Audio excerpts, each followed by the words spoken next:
Sekarang kita ke Pak Ahmad Basarah. Pak Ahmad Basarah, bisa dengar suara saya? Ya, betul. Bang Karni. Silakan kalau mau Masih menambah. setia dari gedung DPR MPR. Silakan kalau masih mau menambahkan. Dengar Bang Karni. Ya, silakan.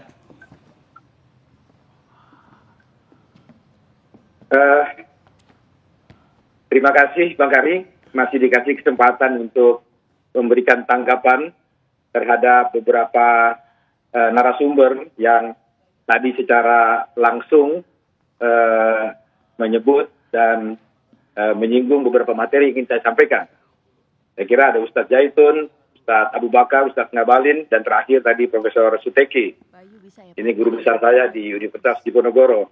Yang pertama Bang Karni, tadi masih disinggung soal eksistensi norma yang ada di draft rancangan undang-undang haluan pembinaan ideologi Pancasila di pasal 7 mengenai frase kalimat yang menyebut Pancasila dengan Trisila dan Ekasila. Pertama yang ingin saya tegaskan sekali lagi Ustadz Zaitun, secara original konten materi itu bukan dari fraksi PDI Perjuangan. Namun sekali lagi untuk alasan etis saya tidak ingin menyebutkan, tetapi karena sekarang zaman keterbukaan, ada undang-undang keterbukaan informasi publik, risalah dan rekaman rapat badan legislasi di DPR saya kira bisa dibuka.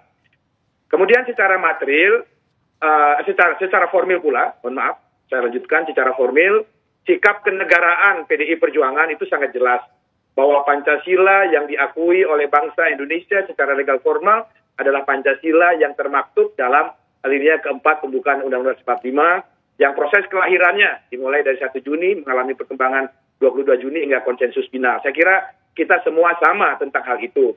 Dan hal-hal yang terkait dengan Trisila dan Ekasila itu, Bang Karni, saya ingin memberikan penjelasan, ya, klarifikasi. Ini forum yang amat baik untuk tabayun, untuk menjelaskan kepada masyarakat luas. Karena memang tidak mudah menjelaskan tentang pemikiran-pemikiran Bung Karno pasca desoekarnoisasi yang dilakukan pada era sebelum ini yang bertahun-tahun lamanya. Saya ingin menjelaskan tuduhan, benarkah pikiran-pikiran Pancasila 1 Juni itu adalah pikiran komunis, sebagaimana yang banyak dituduhkan oleh sementara kalangan. Saya ingin menyinggung apa yang sebenarnya Bung Karno jelaskan ketika beliau menjelaskan sila ketuhanan. Saya kutip dari isi pidato 1 Juni Bung Karno ketika menjelaskan paham ketuhanan. Kata Bung Karno, sila ketuhanan bangsa Indonesia itu yang pertama mengandung falsafah bahwa tiap-tiap bangsa Indonesia bertuhan. Yang kedua, kata Bung Karno, bukan hanya tiap-tiap bangsa Indonesia bertuhan, tapi bangsa dan negara Indonesia menjadi bangsa dan negara yang bertuhan. Dari penjelasan yang pertama Bung Karno tentang sila ketuhanan dan yang kedua, jelas sekali beliau melakukan antitese terhadap paham ateisme yang berlaku dalam ajaran komunisme. Yang kedua, kata Bung Karno, paham ketuhanan ini mengandung pengertian bahwa tiap-tiap umat beragama menjalankan perintah Tuhannya dengan cara yang leluasa. Bahkan kata Bung Karno dalam penjelasan 1 Juni itu, beliau memberikan penjelasan, umat Islam menjalankan perintah Tuhannya menurut petunjuk Nabi Muhammad SAW. Umat beragama Kristen mengikuti petunjuk Tuhannya menurut petunjuk Isa Al-Masih. Dan semua agama-agama mengikuti petunjuk nabi-nabi, rasul-rasul, dan pemuka-pemuka agamanya.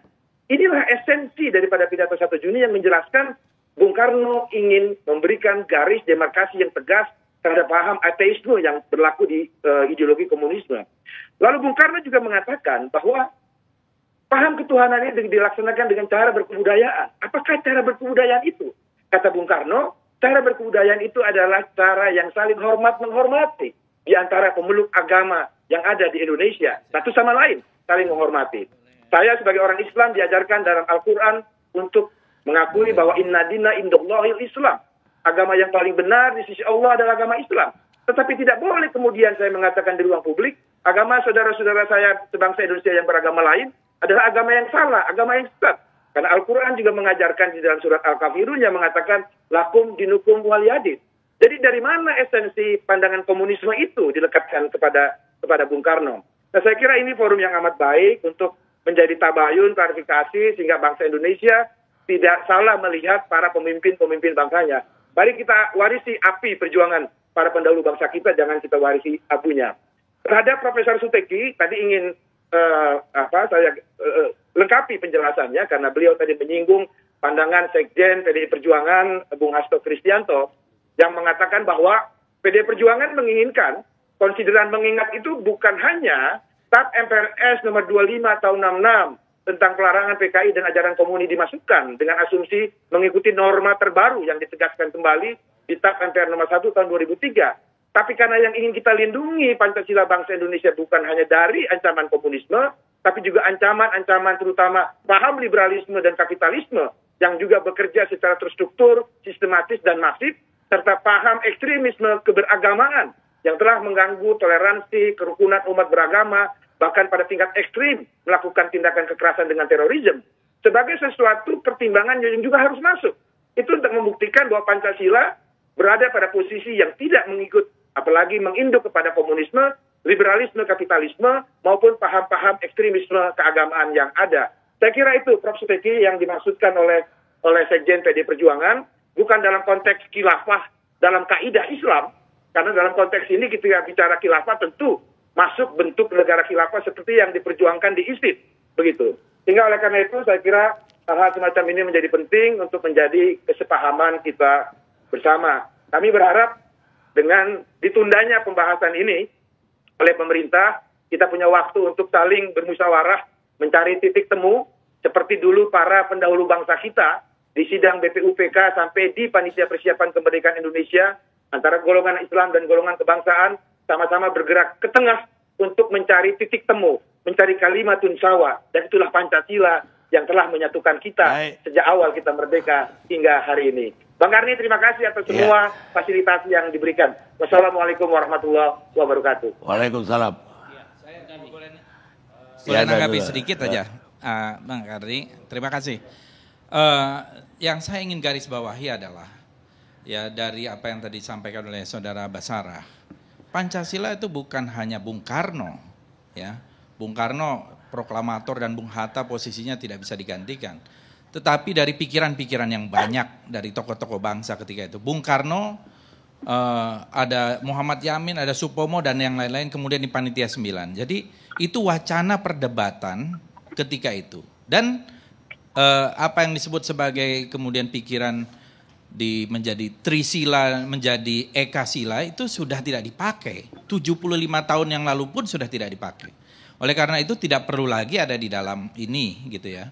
Nah ini akan membuat satu kerancuan yang menurut saya ya, lihat saja menjadi perdebatan. Karena pikiran-pikiran Bung Karno tidak sepenuhnya juga benar. Banyak yang mengkritik. Bung Hatta termasuk yang mengkritik dalam bukunya Demokrasi Kita di tahun 60 ya. Kemudian saya kira juga pikiran Bung Karno ketika itu mau menyatukan Indonesia dalam satu tiga ideologi, bukan ideologi tapi aliran yang besar, nasionalis, agama dan komunis, itu kan juga tidak bisa diterima dan sejarah sudah membuktikan itu. Jadi ada yang bisa diterima dan ada yang tidak bisa diterima. Ini yang menurut saya kita harus fair bahwa negara kita ini adalah milik dari banyak seluruh rakyat Indonesia dari berbagai golongan, suku, bangsa, agama dan sebagainya. Dan juga dari tokoh-tokoh bangsa yang saya kira dulu mendirikan bangsa, bukan hanya Bung Karno. Terima kasih. Iya, Bang Karni, saya ucapkan terima kasih kepada sahabat saya, Basara. Beliau, Dr. Basara, kalau beliau yang menjelaskan, adem hati kita. Tenang dan maknanya seperti kayak benar semuanya. Tetapi begitu kalau terjemahan kepada yang kita baca di publik, apalagi kalau itu ketuhanan, kebudayaan dan sebagainya, itu terjemahannya udah jauh. Tidak seperti apa yang beliau katakan dengan bahasa-bahasa yang indah sekali didengarnya gitu. Tapi prakteknya berbeda. Jadi dan saya setuju pendapat Basara yang terakhir tadi bahwa udahlah kita mari bertemu setelah penundaan dari pemerintah bahwa kasih waktu dan kalau memang dibatalkan lebih baik supaya tidak ada problem. Tapi kalau mau dibicarakan kita masih bisa dialog. Tapi begini Bang Karni, kita ini dengan kondisi COVID begini, dengan turunan yang sangat berat, apakah masalah ekonomi, masalah pendidikan, masalah kesehatan dan sebagainya. Jangan-jangan sampai publik menganggap kondisi ini seperti yang digambarkan dalam videonya Nas Daily, Bang Karni. Dalam videonya bahwa COVID-19 ini dapat membunuh demokrasi, kata beliau. Ada yang mencuri kekuasaan saat kita di tengah bencana corona seperti ini, gitu. Jangan sampai juga ada yang beranggapan ada oknum yang merampok di saat gelapnya malam. Apa artinya? Saat publik fokus menghadapi pandemi, ada yang mau mengubah faktor fundamental dalam kita berbangsa dan bernegara. Ini sangat berbahaya menurut saya. Jadi sudahlah, kita setuju tadi apa kata Pak Basara, terus kata pemerintah yang sudah mengungkapkan penunda, kita bahas. Kita jaga masalah COVID pandemi ini dengan serius, dengan baik, dan kita lupakan dulu tuh rancangan undang-undang HIP, ya. Akan menguak kembali konflik ideologi yang bisa mengarah pada krisis politik. Ini yang saya lihat. Sesungguhnya Bang Karni, anyaman yang sudah dibentuk oleh pimpinan-pimpinan kebangsaan kita yang susah payah dirajut oleh founding fathers bisa koyak kembali dengan rumusan-rumusan pasal-pasal HIP ini, Bang Karni. Baik. Jadi saya pikir marilah kita bersabar, tapi saya ingin kasih pantun Bang Karni supaya indah suasananya. Bang Karni, minta waktu 2 menit Bang Karni. Bukan titik yang membuat tinta, tapi tinta yang menjadikan titik. Sudah final nilai Pancasila. Jangan lagi utak-atik. Itu pertama. Yang kedua, ya, putri cantik masuk ke hutan. Ada singa lainnya larinya kencang. Jangan main-main dengan sila ketuhanan, woi. Bikin umat bisa meradang. Makasih Bang Karni. Baik. Sekarang kita tapi pendek Pak. Jadi udah hampir jam 12. Ya, supaya seimbang Bang Karni. Ya, karena kalau yang disampaikan tadi oleh Pak Ahmad Basara bahwa di sini tidak ada yang mengaitkan antara Trisila, Ekasila tadi dengan Bung Karno. Saya tidak berbicara itu, apalagi sudah terlalu jauh kalau dikaitkan lagi dengan masalah komunisme atau paham yang ada pada Bung Karno. Sama sekali tidak. Tapi yang tidak boleh dilupakan oleh Pak Ahmad, bahwa ketika nanti dia telah menjadi konsep Trisila, Ekasila, itu kan sudah jelas terjemahannya. Bahwa sila ketuhanan itu menjadi terlumpuhkan. Nah sekalian saya mau jawab Pak Teddy Gusnaidi. Ini memang agak lucu. Seorang yang seperti ilmiah, lalu tidak ilmiah. Mengatakan para ulama menjas. Dia sendiri sudah menjas. Ya. Bagaimana mungkin itu bisa dilakukan? Kalau kita mau berdialog, coba lihat apa yang disampaikan oleh MUI, Muhammadiyah, dan NU. Kajian ilmiah, bro. Ya. Ini jelas sekali kajian ilmiah, tapi dikatakan menjas. Yang kedua, klaim umat. Kalau MUI, Muhammadiyah, PBNU, ya, dianggap mengklaim umat, siapa lagi yang mewakili umat di negeri ini? Dan mungkin Pak Teddy tidak tahu. MUI itu melakukan koordinasi sampai ke kabupaten. Sampai kecamatan, aspirasi ini diambil dari bawah. MUI pusat malah hanya golnya saja. Ini dari aspirasi di bawah. Jadi saya ingin kita hati-hati. Jangan sampai terkesan, saya juga tidak mengatakan terkesan. Kita itu mengabaikan orang lain soalnya tidak ilmiah. Kita siap diskusi ilmiah. Bahkan kami yang selalu mengajak. Mari diskusi ilmiah, mari yang namanya rekonsiliasi nasional. Baik. Tapi kalau mohon tinggal terakhir setengah menit. Bahwa kalau silahkan DPR buat saja konsepnya, terserah masukan. Itu omongan anak kecil. Karena ya ini masalah kebangsaan. Bagaimana mungkin 500 orang yang mewakili bangsa ini bisa begitu saja? Ya terserahlah kalau ada masukan. Kalau tidak ada masukan, bagaimana? Apakah itu bisa lolos begitu saja? Itu kan baik. Itu kan kalau. Ya, terima saya kasih. harus jawab nih. Ya. Saya Jadi, dari tadi mengatakan bahwa semua dari MUI maupun Muhammadiyah dan yang lain itu adalah masukan bagi untuk RUU itu.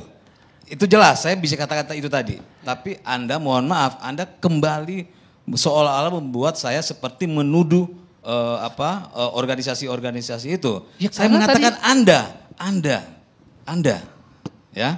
Jadi tolong jangan selalu mengatasnamakan apapun untuk membenarkan pernyataan Anda. Jangan.